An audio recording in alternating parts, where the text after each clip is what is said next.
Dico che è fondamentale, ad esempio, a livello nazionale che ci si decida ad attivare, ad esempio, la verifica dei titoli anticorpali.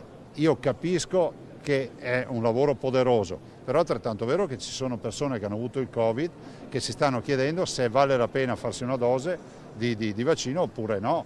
E allora forse se si può scientificamente definire questo con i titoli anticorpali potrebbe essere un'ulteriore frontiera da scandagliare. Si inserisce nel dibattito della terza dose in maniera pragmatica il presidente Zaia in diretta questa mattina da Palazzo della Ragione a Padova, destinata ora ai pazienti fragili e a seguire agli ospiti delle RSA, presto potrebbe essere indicata dal CTS come richiamo per tutta la popolazione che ha terminato il ciclo vaccinale, diventando così la risposta decisiva alla pandemia.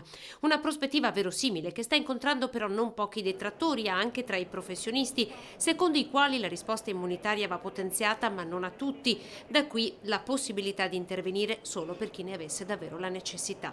Occhi puntati intanto sulla scuola, dove si stanno moltiplicando le classi in quarantena. Per il presidente Zaia la sentenza sulla strategia adottata dal Veneto con la scuola a sentinella si avrà soltanto a novembre.